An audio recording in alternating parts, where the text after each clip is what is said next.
అందరికీ నమస్కారం. నా పేరు రంగపుల్లయ్య. ఆకువిడి గ్రామం, రాచల్ల మండలం, ప్రకాశం జిల్లా. ఓటు అనేది చాలా అమూల్యమైనది. ఆ ఓటును మనం సద్వినియోగం చేసుకోవాలి, కానీ వృధా చేసుకోవడము చాలా బాధాకరము. మన దేశంలో ఎంతోమంది ఎన్నో రకాలుగా ఎన్నో పనులు చేస్తున్నారు, కానీ ఓటు హక్కు వినియోగించుకోకుండా దుర్వినియోగం చేసుకుంటున్నారు. అలా చేయడం చాలా తప్పు.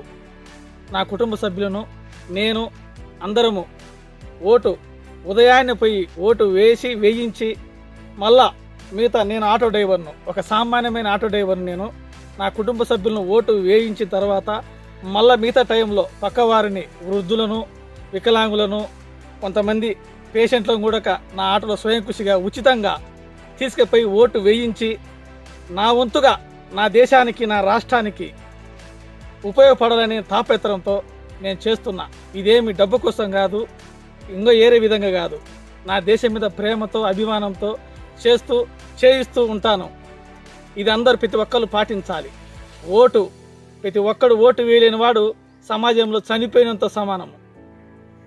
బ్రతుకున్న కానీ ఉపయోగం ఏముంది? ప్రతి ఒక్కరు ఓటు వేయాలి. ఓటు వేసిన తర్వాతనే మనిషికి విలువ, సమాజంలో గౌరవ మర్యాదలు. కానీ ఈనాడు ఓటు వేయాలంటే మందుకు, డబ్బులకు, వీటకు బానిసైపోతున్నారు. అలాంటిది కరెక్ట్ కాదు. మన మారుమూల ప్రాంతాలలో చాలామంది ఓటు వేయాలంటే చాలా ఆలోచిస్తూ చాలాగా ఏదో కొంపలు మునిగిపోతున్నట్టు అలా జనాలు తయారవుతారు.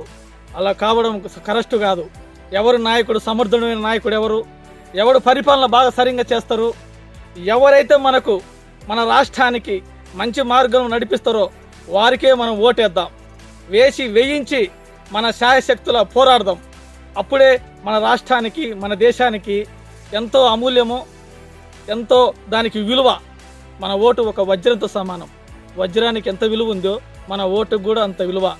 రేపు నెలలో 13వ తారీఖున ఓట్లు పోలింగ్కి పోయి మనం సమానంగా, ధైర్యంగా పోయి ఓటు వేయించి చేయవలసిందిగా కోరుచున్నాను.